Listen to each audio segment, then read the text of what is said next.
All right, good to see you folks. Thanks for coming out. We understand that we're on the downhill side of the quarter. Is that right? Depends how you count. Is week 6? This is the day. So hold your breath. In just 30 more seconds, you'll be on the downhill side of the quarter. But no, we know it's a long haul. We know there's a lot being asked of you school-wise, but also just to say it out loud one more time, we all appreciate that this is a really hard time for pretty much everybody, regardless of your political position. We all know that scary times, hard times, and to carve out time by whatever motivations to be here, we really do appreciate that. We're here to learn together. The topic we'll deal with tonight, reparations, is a theme that couldn't be more timely. And it's a theme that we at the CAP Center have been grappling with for some time, and we're getting ever more coordinated in our efforts to talk about it. We do lots of work on repatriation, the return of human remains and objects to Native communities, which is a very concrete form of reparations. And we're trying to begin to think creatively about what would it mean to extend from that kind of work to other forms of reparation, and to have a guide like Grace Kao with us to help us think about the contours of these issues is a real gift, and again, very, very timely. So we're deeply appreciative. We'll have a formal introduction in just a moment. I'm Greg Johnson. I'm a professor of religious studies here, and I'm director of the Walter H. Cap Center for the Study of Ethics, Religion, and Public Life, and we're the sponsors tonight. And I want to thank Leilani Calkins in the back, our student helper, and she's about to graduate too. Give her a round of applause. She's been helping us out for a couple years, and so thank you, Leilani. And Dr. Dusty Hosley, the associate director of this center, coordinates so much of what we do, and he really took lead on tonight's event. So thank you. A round of applause for Dr. Hosley. Thanks, Dusty. We have a few events coming up that I want to draw your attention to. Next Tuesday evening, at the IV Theater at 5 p.m., we're doing a film screening and a discussion with 2 Hawaiian activists, a mother and daughter team, talking about protecting sacred places in Hawaii, and in particular talking about Mauna Kea and the 30-meter telescope conflict that comes quite home to this university insofar as Chancellor Yang is the chairman of the board of that telescope project. He's not necessarily the bad guy in all of this, but our institution is directly implicated in a major potential taking of Native Hawaiian sacred land that has activated that community in all kinds of ways, chiefly in spiritual and religious ways. And this mother-daughter team next Tuesday, it's a film screening about their efforts and a discussion with them. They're amazing. The mother is a kumuhula, a hula teacher. They're chanters. It'll be a great experience. So come out if you can. And again, it's really on the theme of reparations in some sense. The mountain on which this telescope might be built has been damaged. And the question is, how might it be restored? That's a form of reparations and protections. So next Tuesday, 5 p.m., IV Theater. You can find more info on our website.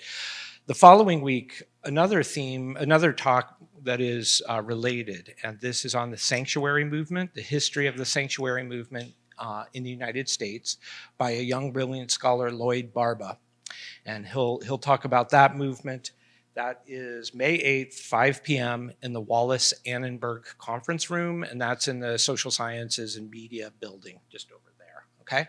So look out for those events. Please come if you can. Then a land acknowledgement. You're probably aware, the students here, I'm sure, are aware that we're on Chumash land. Chumash peoples are alive and well. They're all around us in communities within Santa Barbara and around the county and beyond. They never ceded this land. They regard it as their homeland to this day. And that relationship with the university hasn't always been honored. In fact, it's been dishonored in many ways. I'd like to think we're turning the corner and doing better, but it behooves us all to keep pressure on our own administration to make good on the steps that we have taken to recognize Chumash people and to welcome them into this space to support their children in our university and so forth. So that's by way of my land acknowledgement. With that, please welcome up Dr. Dusty Hosley, who will introduce our special guest for the evening.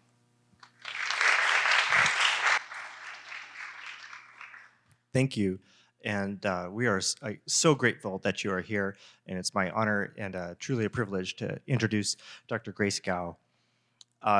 This lecture tonight, Righting Wrongs When Sorry Isn't Enough, Constructing an Asian American Theology of Reparations, is part of a series of talks that we are hosting at the CAP Center on reparations and repair across a number of different contexts, communities, time periods, and geographies.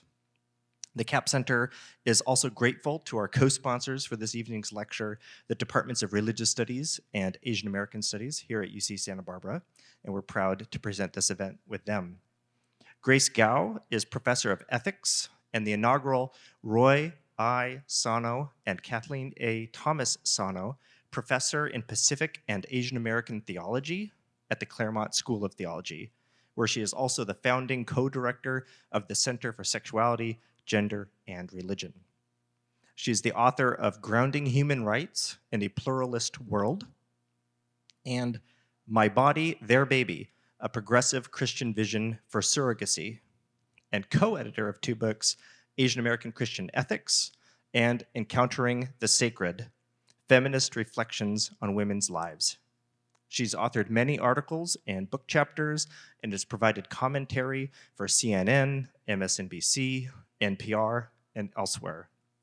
Professor Kao serves on the board of directors for the Asian Pacific American Religions Research Initiative and the Pacific, Asian, and North American Asian Women in Theology and Ministry, and previously served on the board of directors for the Society of Christian Ethics.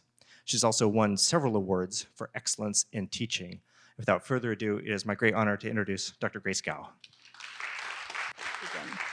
Since the waning decades of the 20th century, U.S. and other Western states have arguably entered into an age of apology.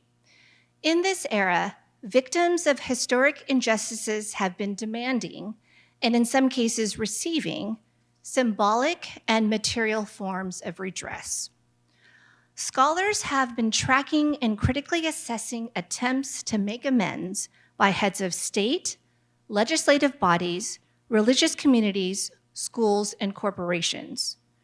Redress activism in the present thus connect past misdeeds and oppressive systems to current realities and polities.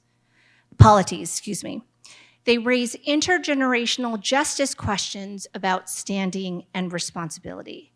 Is it right to press national or other bodies to apologize for the sins of their predecessors? Is it also fair to expect them to pay for the reparations? Well, we could approach these questions in myriad ways. I will do so tonight from the frameworks of human rights, Christian ethics and theology, and Asian American studies. Methodologically, I'll proceed as follows. In my first section, I'll provide snapshots of 4 case studies emerging from AAPI communities and experiences to set the context. In the second, I'll clarify the meaning and forms of reparations before identifying the human rights standards and theological commitments that will further guide my reflections. In my final section, I'll propose a non-exhaustive list of 5 theoethical principles. To be sure, as a Christian ethicist, I'll eventually need to address the role that forgiveness plays in the work of repair, but that question must remain for another time. And in fact, one of the main reasons why I'm not talking about forgiveness is that tends to be the first thing people say for Christians, forgive, as opposed to pursue justice. So I'm just gonna completely bracket that question. All right, so now let's turn to these cases. You'll soon see how my 4th case differs notably from the 3 others because Asian Americans stood on the giving, not receiving end of redress. All right, so first case study. This is Chinese Americans and the Exclusion era. The Chinese Exclusion Act of 18 1882 was the first law in the US to bar immigration and naturalization for a single group of people due to their race or ethnicity.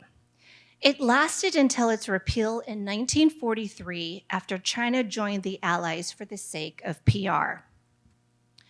Chinese immigrants had been working as cheap labor in various industries, including mining, fishing, laundry, and the railroads, but were barred from participating in mainstream institutions, defamed as menacing and degenerate, such as, the Yellow Peril, and even ethnically cleansed from more than 300 communities in California and the Pacific Northwest.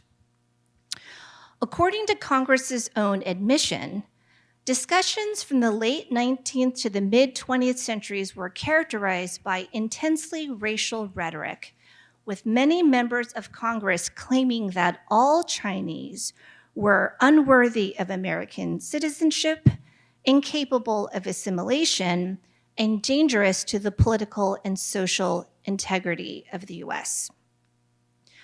Following redress activism by Asian American groups and a 2009 California bill apologizing for the state's history of anti-Chinese laws, the US Senate and House unanimously passed resolutions in 2011 and 2012 expressing regret for those 6 decades of federal legislation that had unfairly targeted Chinese people for physical and political exclusion.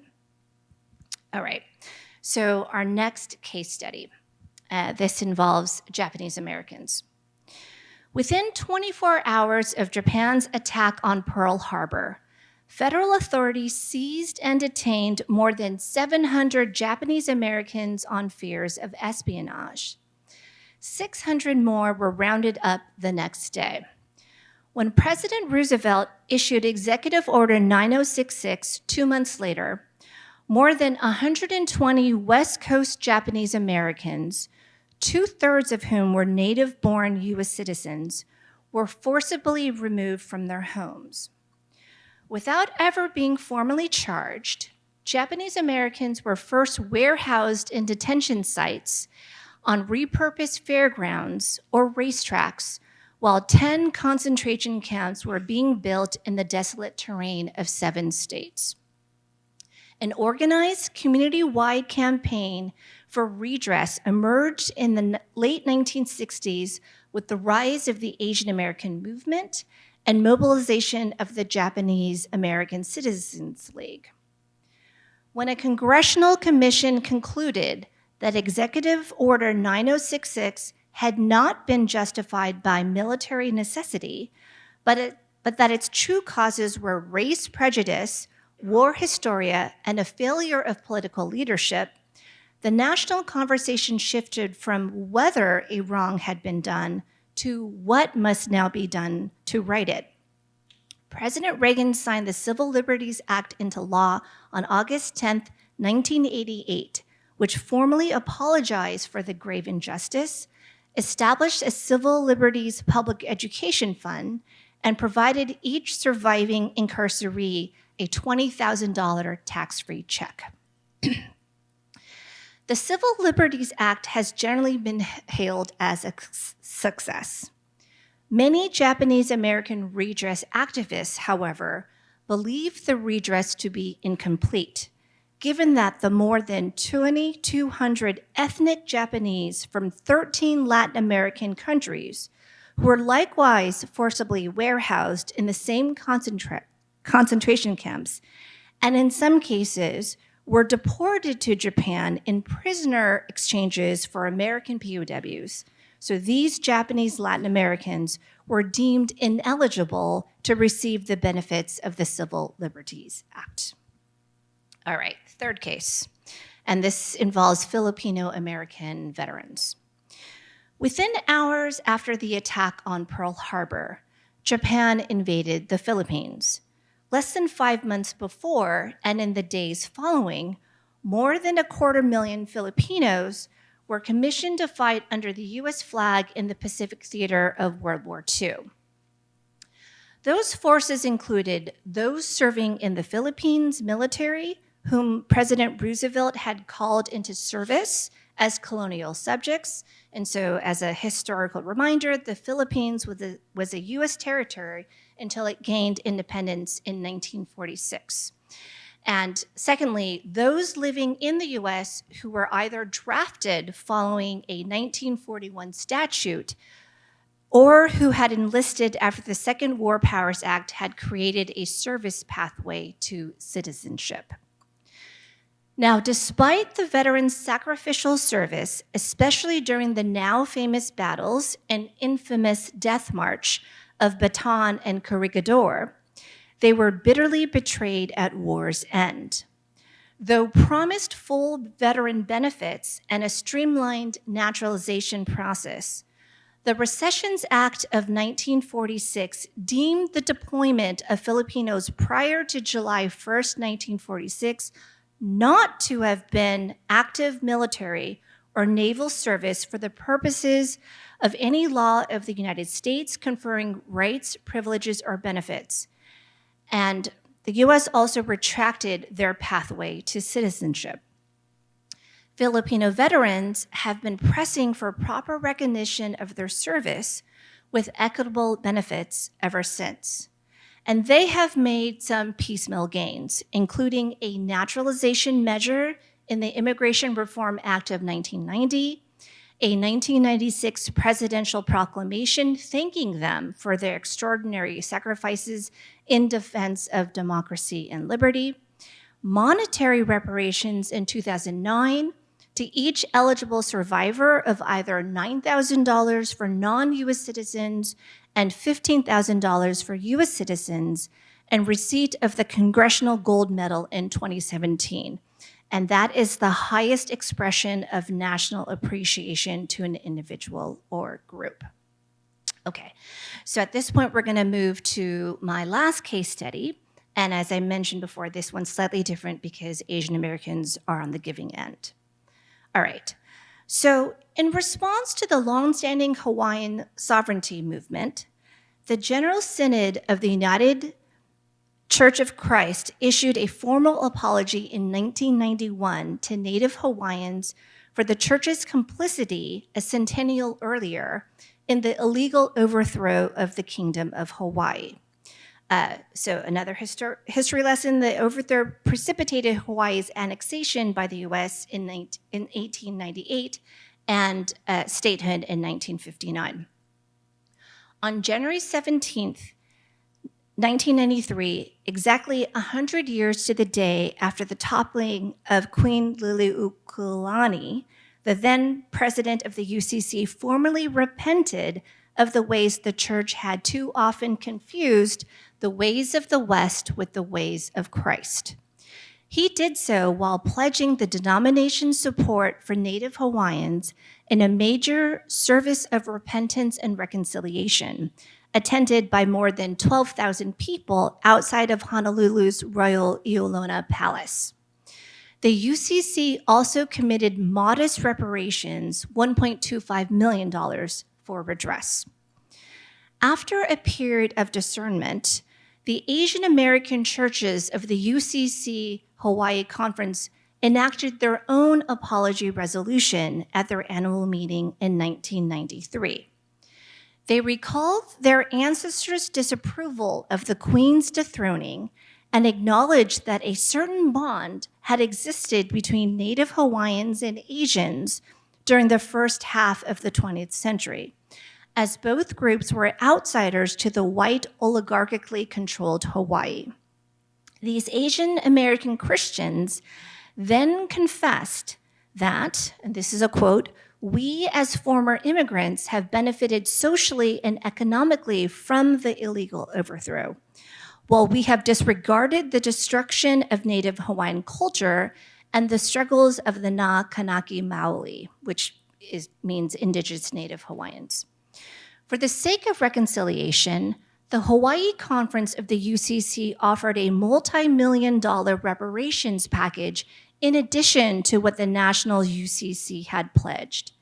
They gave $28,000 to each of the 48 Native Hawaiian churches in existence in 1893 or its successors, committed $1.5 million in trust to the newly created Puya Foundation to serve the Native Hawaiian community, and transferred 6 valuable parcels of land on 5 islands to Native Hawaiian churches and the Puya Foundation.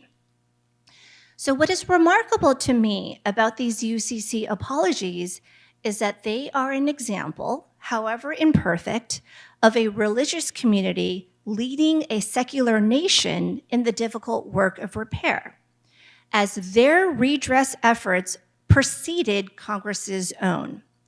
On November 23rd, 1993, Congress officially apologized for the illegal overthrow of the Kingdom of Hawaii and for therein depriving the rights of Native Hawaiians for self-determination. Congress even specifically recognized and commended efforts at reconciliation initiated by the state of Hawaii and the UCC with Native Hawaiians. Our federal lawmakers, however, did not provide monetary reparations, nor did they return any land.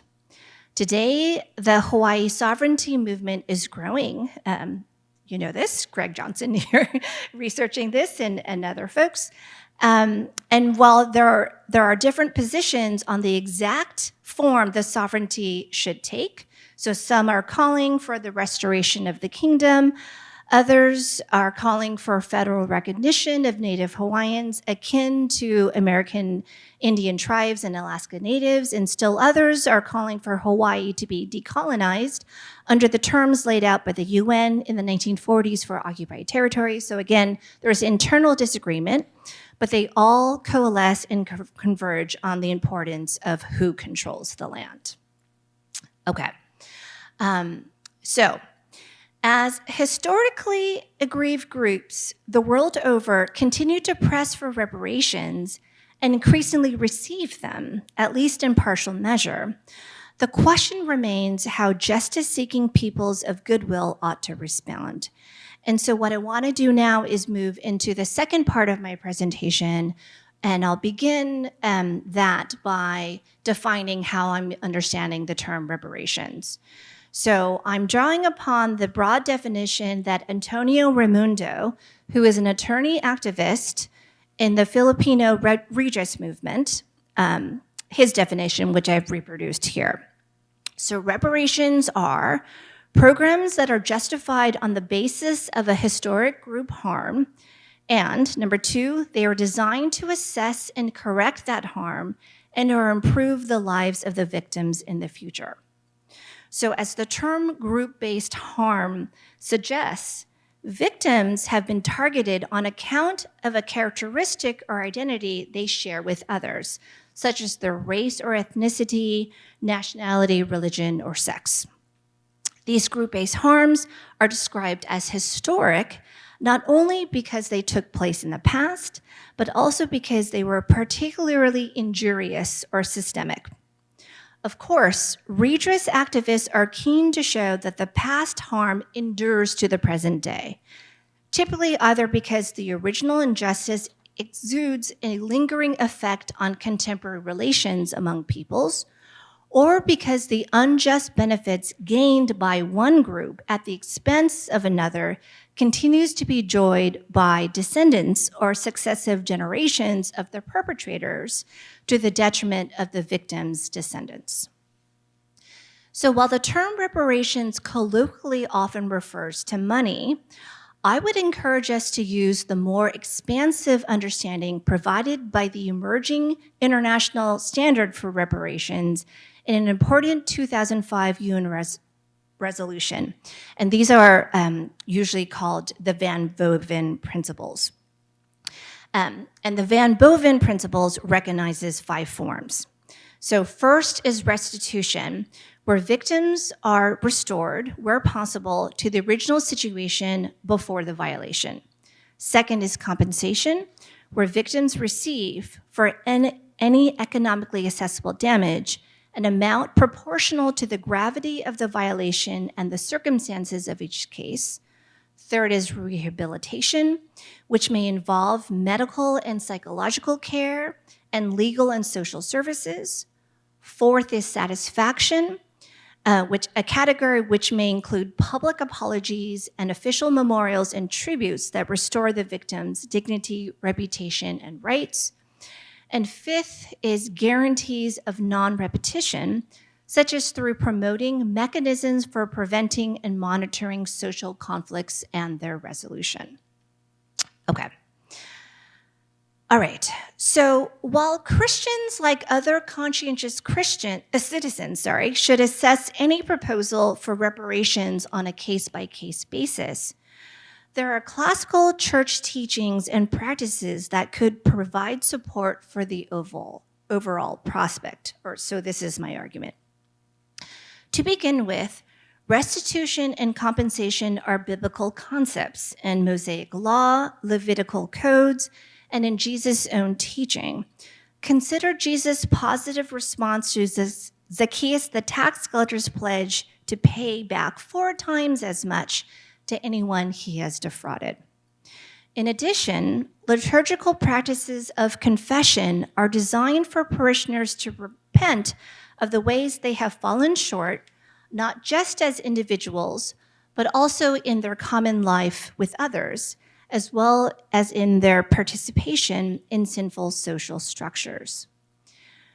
Now, in the Reformed tradition with which I identify, we can additionally turn to an extraordinary document from the Global South, and that is the Belhar Confession.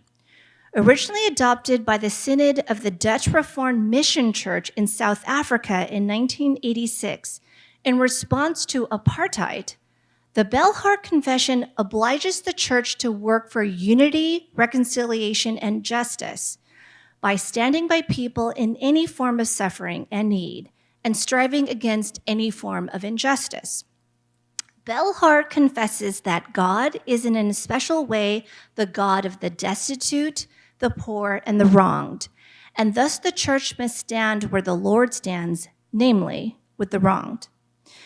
When my denomination, the Presbyterian Church U.S.A., added Belhar to its Book of Confessions in 2016, this was tantamount to the PCUSA accepting Belhar as a doctrinal standard of faith, along with the Nicene Creed. That's the we believe in the one God, Father, Almighty, maker of all heaven things, if you're familiar with that, and the more recent Barmen Declaration of the 20th century. That is the confession against the theological claims of the Nazi state and the Aryanization of the church in Germany. The call to reparations follows logically from Belhar's articulation of the church's responsibilities. Again, this is the argument I'm trying to make.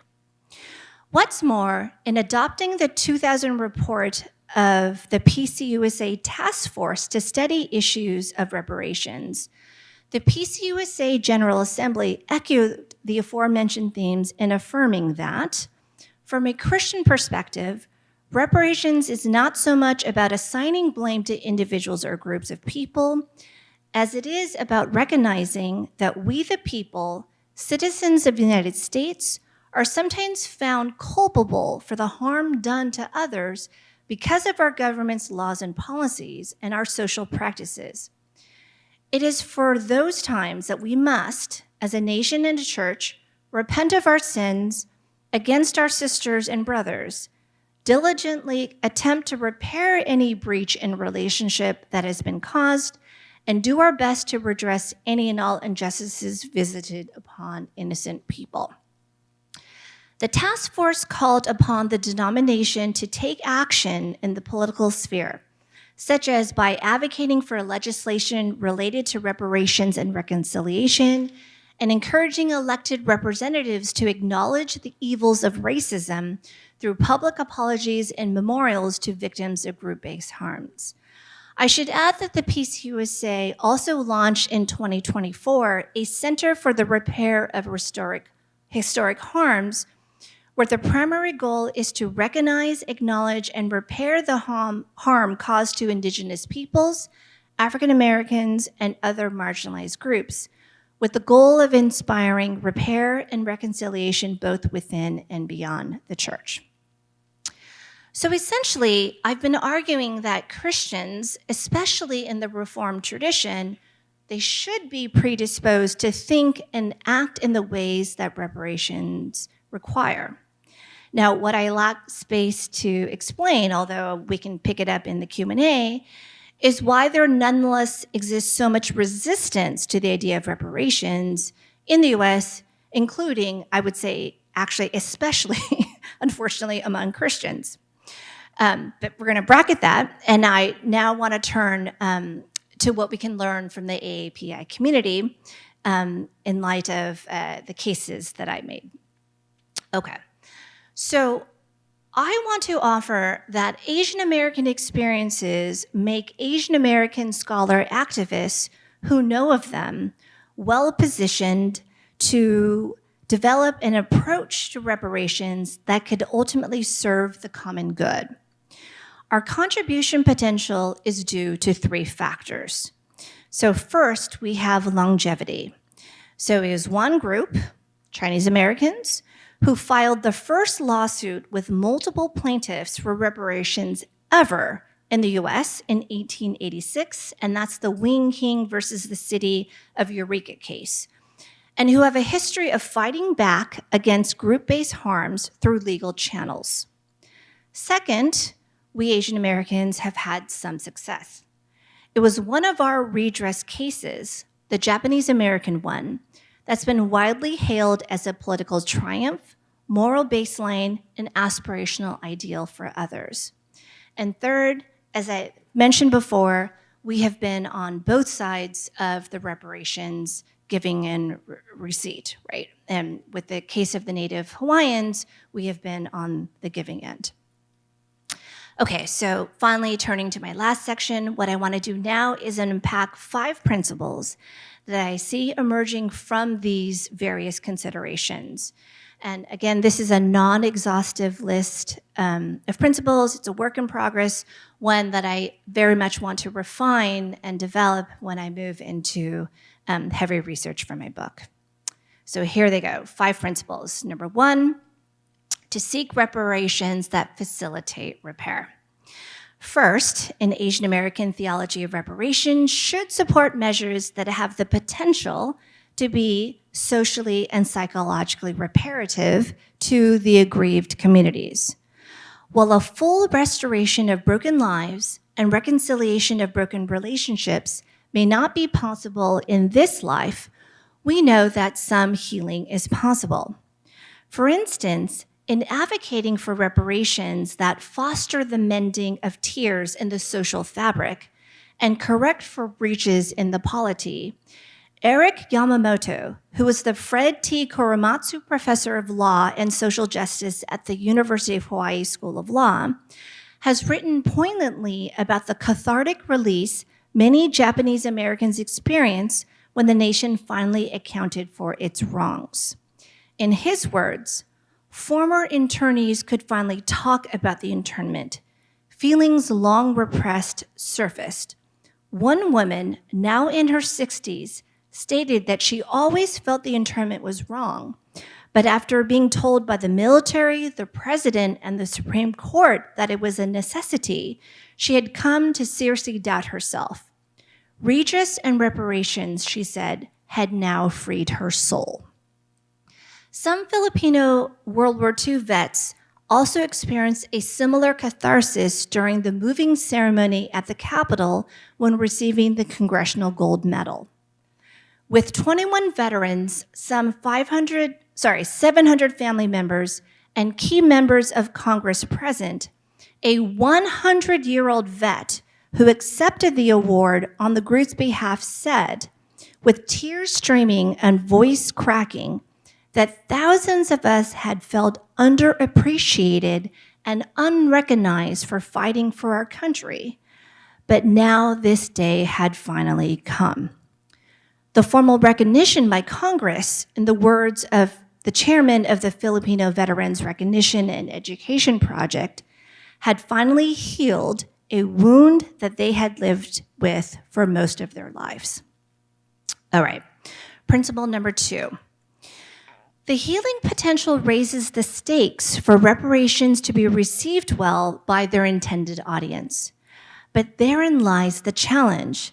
The sincerity of an apology is easier to detect among persons than when collectives, particularly governments, express sorrow for past misdeeds. States can demonstrate both the grasp of the severity of the harm and the genuineness of their contrition by dedicating sizable resources to their reparative efforts. We can turn again to the Japanese American case for illustration.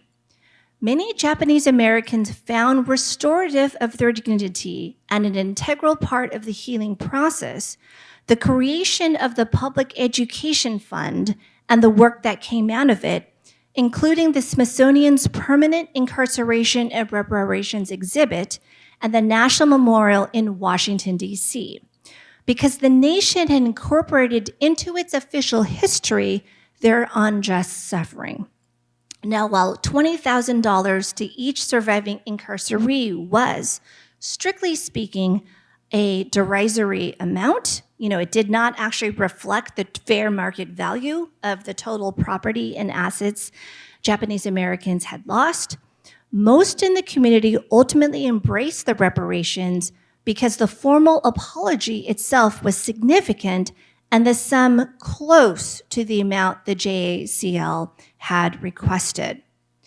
Now, the significance of money can also be seen in the Filipino case, but this time negatively. While the 1996 presidential proclamation helpfully set the historical record straight in acknowledging that Filipinos had played an instrumental role in World War II as they fought alongside of U.S. and Allied forces, the American public was not asked to do anything more than simply recall the courage, sacrifice, and loyalty of Filipino veterans in a day marked out to honor them. It was not until more than a decade later when individual Filipino vets received lump sum payments. This delay might help to explain its mixed reception. Some vets no longer felt dishonored, while others felt disappointed, either because only a fraction were still alive to receive the money, or because the amount did not seem nearly enough. Remember, 9,000, 15,000. This piecemeal and begrudging rollout of remedies serves as a cautionary tale, underscoring the importance of committing sufficient resources the first time around to preclude the need for any successive attempts. All right, next principle. Third, sometimes when remedies are inadequate, it's not primarily due to finances, but because the representatives of the perpetrators failed to do one crucial thing, and that is to actually apologize.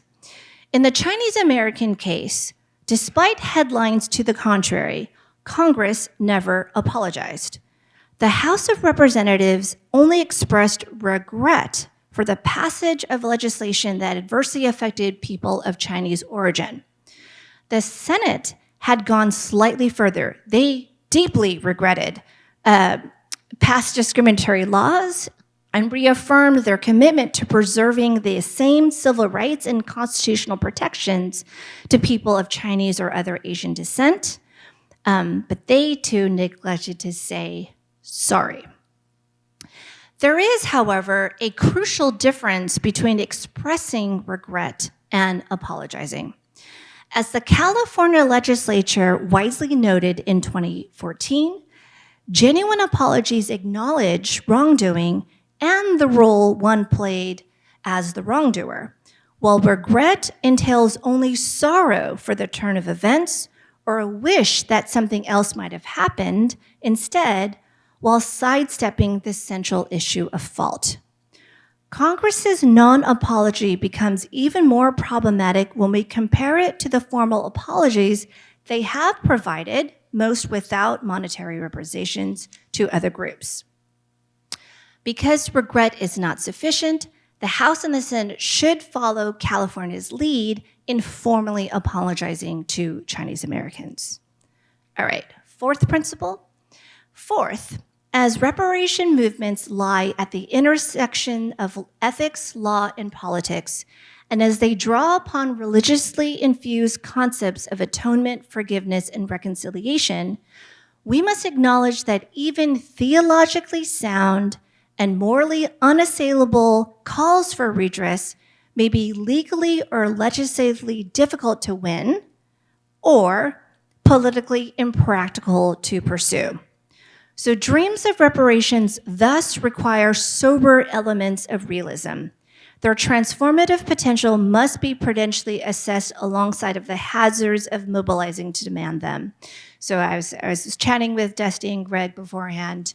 This is probably not the moment to be lobbying Congress for political reasons that I think most of you can appreciate.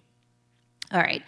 Given Christianity's historic profession that it's truth that sets us free, one risk to which any theology of reparations should be attentive is that of victims distorting their lived experience in pursuit of reparations.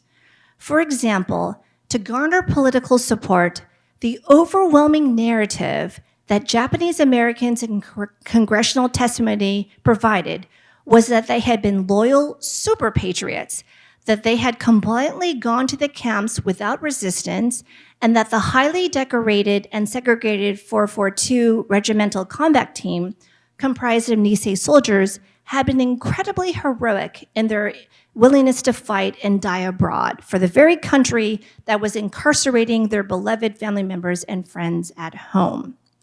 Now, intentionally left unmentioned, however, was the known history of draft resistors, rioters, work and hunger strikers, and the no-nos. Those are the Japanese Americans incarcerated who answered no to two very difficult questions on what became known as the loyalty questionnaire. So this calculated framing of Japanese Americans may have helped to bring about a win, but I would argue at the cost of misrepresenting to the public the true history of what had transpired. Now, to a lesser extent, something similar could be said about the Chinese American case. The House resolution acknowledges that many Chinese came to the U.S. in search of opportunities to create a better life. Both resolutions paint a picture of Chinese Americans as long-suffering victims who contributed to the nation's economic growth, but not as persons who often fought back, sometimes physically, with arms purchased from China, nor as occasionally perpetrators of serious crimes themselves. So part of the lesser-known history of early Chinese immigration involves the trafficking of women, many of whom had been kidnapped to work, as enslaved prostitutes in California. So approximately 1,000 women in San Francisco's Chinatown in the 1890s were in bondage, primarily for sex. So of course I acknowledge the wisdom of presenting one's claims in ways that would garner public support and sympathy from legislative and judicial power brokers, of course. But I would still discourage gross admissions or distortions of the truth for political gain. All right, so final principle. The fifth and final principle takes its cues from my claim in my co-edited anthology, Asian American Christian Ethics, that our contextualized approach to Christian ethics is intended for the benefit of all. That is, these principles may emerge from reflecting on Asian American case studies, but they are designed to contribute more broadly to the pursuit of intergenerational justice writ large. The U.S.A. Task Force on Reparations notes a special need to take seriously reparation proposals for slavery. I, too, would encourage my community toward that end, not just because of its egregiousness and devastating legacies, but also because several Asian American cases owe a conceptual debt to the unfulfilled African American one. That first ever lawsuit in the US for reparations filed by 53 Chinese Americans in 1886, while legally framed in terms of negligence, The idea behind it was sparked by post-Civil War talk of compensating newly freed enslaved persons with 40 acres and a mule. The success of Japanese American case for reparations, one of the movement's leading activists and a former incarcerator herself, Yuri Kochiyama, first came to the concept of reparations by agitating for it for African Americans in the late 1960s when she was a member of the Black nationalist organization, the Republic of New Africa. So with solidarity as the goal, Asian Americans campaigning for redress should acknowledge the possibility that they might face opposition or resentment from other groups. Still, a win for one group need not come at the expense of others, but actually could set helpful legal precedents for outstanding cases. So we saw this with survivors of the Rosewood, Florida massacre. These are persons who saw their entire town destroyed by racially motivated mob violence, and some residents lynched after a white woman's false allegation of assault in 1923, because the Rosewood folks drew upon the Japanese American redress case, and they ultimately won a $2.1 million settlement and an apology, and this was in 1994. So in sum, Asian Americans who reject the divide and conquer strategy of the model minority myth should do whatever they can to work in concert, not in competition, with other victims of group-based harms. All right, so my conclusion. Most of us know that the past is never simply the past. Even if all direct victims and all original perpetrators are long gone, and even if reparative measures have brought about some good to survivors or descendants, we can still draw a direct line between the historical wrongdoing and present realities. We can connect the anti-Chinese racism of the exclusion era with ongoing anti-Asian, especially anti-Chinese sentiments today that was especially heightened during the pandemic. We can connect Executive Order 9066 and the shrinkage of approximately 40 Japantowns during World War II to the three that remain. In addition to the very recent White House invocation of the Aliens Enemy Act. We can connect the 1946 Recessions Act to the disproportionate number of Filipino American vets who have lived without adequate care or family reunification. We can also connect the overthrow of the Kingdom of Hawaii to the painful statistics that Native Hawaiians only comprise about 6% of the total Hawaiian population today, but have the highest rates of incarceration, homelessness, suicide, and major diseases. Today, redress activism among the four AAPI groups that I mentioned continue today, and of course, other groups are engaged in redress efforts of their own. Reparations, when done well, or even adequately, compel societies mired in historic wrongdoing and social sin to own up to their past, so as to liberate victims of group-based harms and advance the cause of intergenerational justice. This, to me, is a most worthy and holy task. Thank you.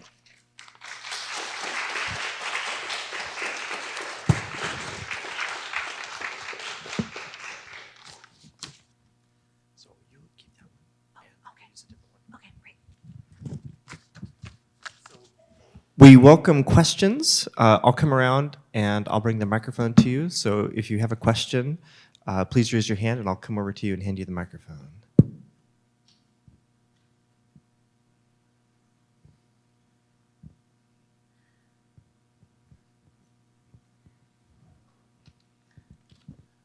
Thank you, Professor Kao. This is really wonderful work. Before her talk, I sort of told her that she was using the T word, theology, in a religion department, and so she was nervous about that. I said, no, it's okay, because we get it, right? We get it. But the question has to do with principle number 4, which is about history and about being savvy without sacrificing truth for political gain. I find that to be really interesting. I don't so much have a question as sort of just a comment that this really puts, like, say, scholars in a tricky position, one where they have to balance advocacy with a kind of fidelity to history, in the sense. So I'm wondering if you could just say a little bit more about that predicament from your perspective as a scholar, but also as an advocate. Yeah, thanks for that. And I have to confess that I'm a scholar first as opposed to an activist, right? So I teach my students, I empower them, and they're the ones who create the slogans and the hashtags, and and so maybe it's a division of labor, right? Maybe the scholars preserve the record, so we preserve the record that not all Chinese were just long-suffering victims, but they were themselves perpetrators. Not all Japanese were super patriots in the way. Maybe the scholars do that. Maybe the activists, because you got to get these measures passed, right? You got to play a certain game. So I don't know. That's right. I struggled with this, but I just feel like it's important, right? And especially now in this political moment where there's a lot of erasure, artifacts being disappeared from the Smithsonian, websites being scrubbed. I think the facts matter. Rudy, what do you think? How would you balance this out? I like your answer, actually. I'm thinking about, the original model for ethnic studies, I'll say with Asian American studies, was for the scholar to be also the activist, right? So there was town and gown, right? Yeah. And so that original model of the activist scholar, in my reading of it, sort of fell apart with the seduction of the university and its privileges, right? Mm-hmm. So the division of labor thing, I think is probably more realistic. Huh. Although having been schooled by a number of these 60s activists turned scholars, it's painful for me, right, to sort of see this original dream of the scholar activist fade. So I like your answer, but I don't like your answer. Got it. Yeah. Got it. And I feel the same way about my answer. I like it and I don't like it.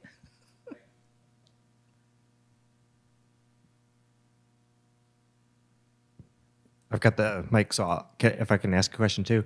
The 4th case study that you gave with the Asian American churches in Hawaii, I wonder, because the other case studies illustrated AAPI activism seeking redress, can you discuss the Native Hawaiian response to the churches that was it a mutual conversation, or was it here, we're going to give this to you and please take it and our sins are absolved?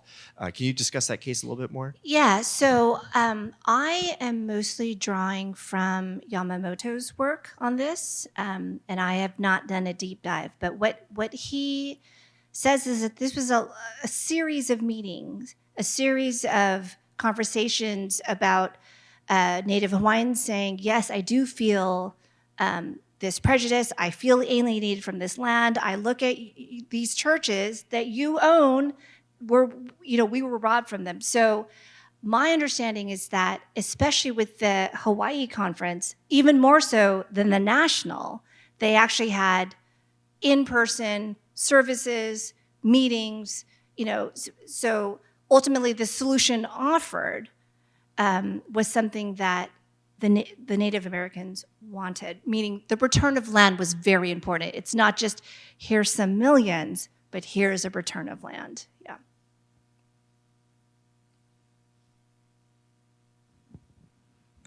Can I ask just a clarification about the Hawaii case? I think I might have missed it when you were talking, but the return of land was to Hawaiian-led churches?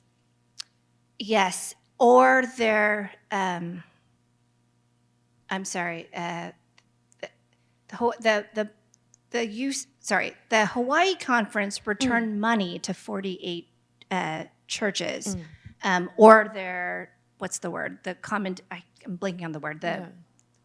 Yes, exactly. Yes. And then the UCC returned 6 parcels of land across 5 islands. And I'm not entirely sure how they made that decision, what pieces of land, right? Yeah. But that itself was, to my understanding, a long process. Yeah, it must have been complicated. I mean, it's interesting to me that it's like an intra-Christian reparations, Yes. given that Christianity was part of the colonial movement in Hawaii, right? So Yes. like maybe 60% of people in Hawaii are Christian now, but they're Christian because of colonialism. And so, Yes. like, what about people who still practice their indigenous traditions, et cetera, et cetera, et cetera? I don't know. It's just interesting, like how, if you have more thoughts about how like people theologically Yeah. or communally work through that, I'd be interested to hear them. So I can say from the UCC's perspective, that was part of why they felt especially compelled to repent, because they understood their complicity, right, on multiple levels, right? Not just supporting the business folk and the plantation owners, but the very religion itself, right, being involved in displacement. So that was part of it, yeah.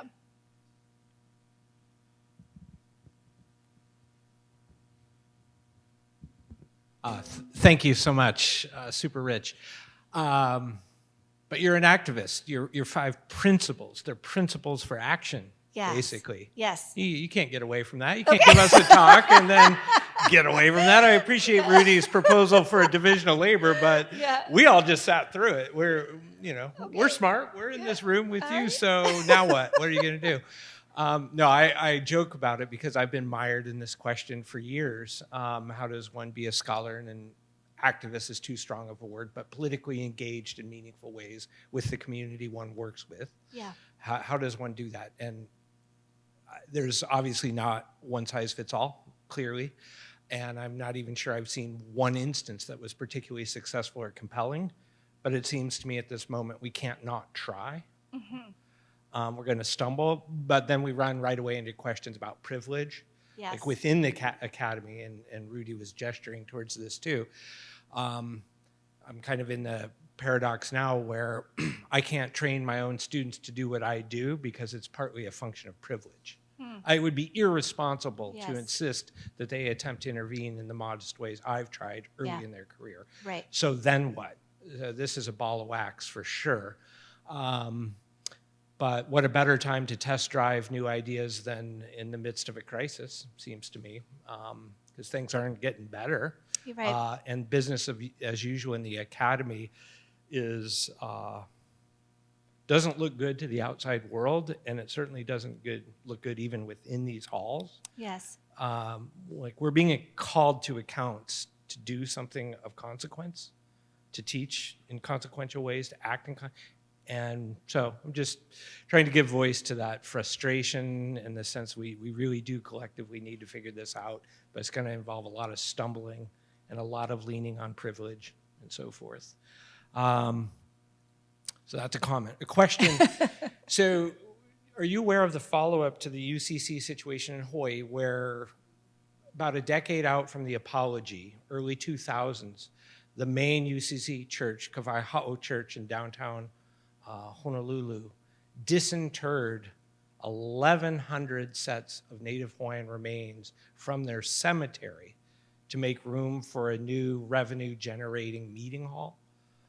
So so it's an instance of why I flag it, whether you knew about it or not. I shouldn't have asked it that way. It's to say, how do we secure the endurance of reparation work over time? Yeah.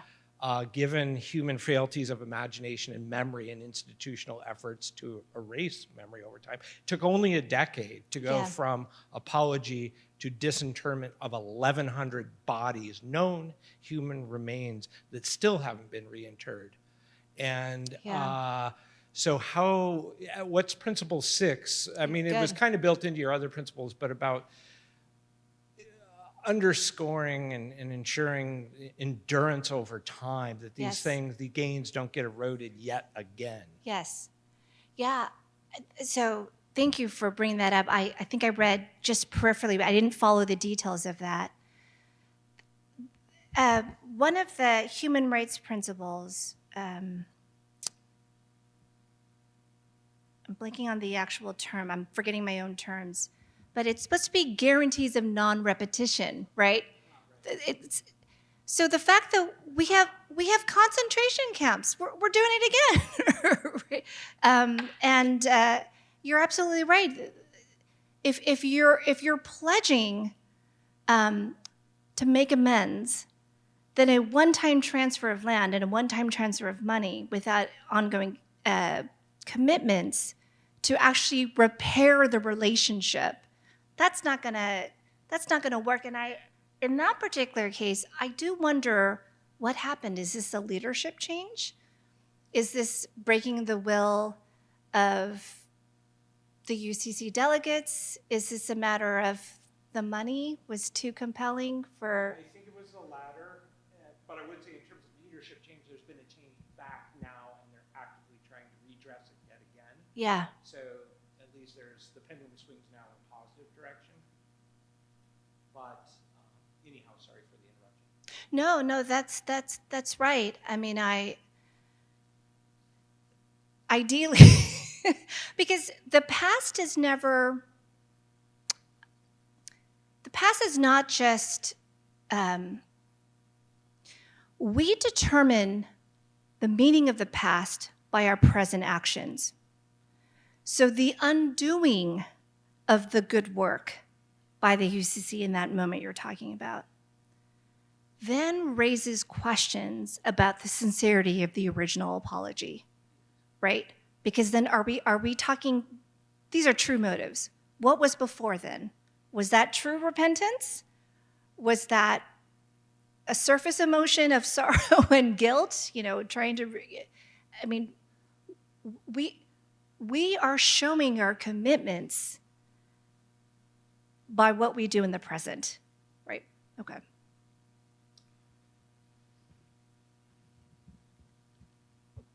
Thank you so much for this talk.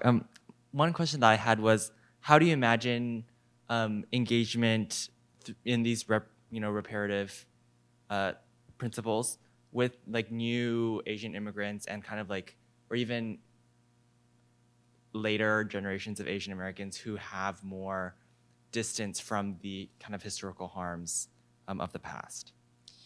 Yeah, thanks for the question. That's a really good one. I'll tell you this. I'll start with a story and then I'll... during the rise of anti-Asian violence during the pandemic, so that was, after a point, it was pretty well documented. And then journalists started doing, this headline. You could see it everywhere. Asians are silent no more. There was all this silent, they won't be quiet, they are raising their voice. And that was so frustrating for people who know something about Asian American studies. We have been mobilizing, we have not been silent for decades, right? And so this can be a problem, right? Because a good chunk of the total Asian population continues to be immigrants who don't necessarily know the history of the generations who have come before. And I would say it's also a process. I will say I teach an Asian American Christianity class every year, or every other year. And when I talk about the incarceration of Japanese Americans during World War II, not to single them out, just for illustration purposes, some of my Korean international students, they don't understand why that was such a bad thing. Because in their perspective, Japan has been such an oppressive imperial power, done terrible things to Koreans and others. So why was it a terrible thing? Oh, we put them away in a camp. And so then it becomes a teaching moment, right? Then you have to explain, well, because the Japanese Americans in the US, in many cases, pledge loyalty to the US. They are no longer, right? And so you have to walk through this education process. I think you're also seeing some division, just to put another issue on the table, with debates about affirmative action, right? There's a divide there. You can track Asian American support for affirmative action based on different ethnicities and also how long you've been in the U.S. So absolutely, the community, Asian Americans as a community, we're imagined. We're a hodgepodge. We're not all the same. And absolutely, you're going to have some generational differences. And we're going to have some instruction and teaching to do as well. So thanks for that.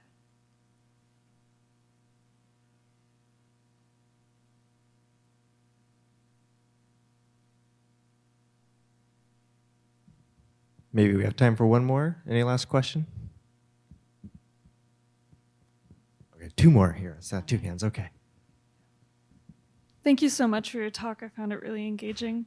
You mentioned biblical roots in restitution, and I wanted to hear your perspective a little more on that. So most of this comes from the Hebrew Bible, so-called Old Testament, but there are actual rules about how, you kill your animal, you got to give another one back, right? Or there are even, even though I'm a Christian ethicist, I shed my evangelical Christianity many years ago, so my command of the Bible is, not really there. But yeah. I didn't mean to quiz you on the Bible. That's not my. I was interested in what. Yeah, exactly. Chapter and verse, right? But actual codes, like you kill a pregnant woman, then this thing happens.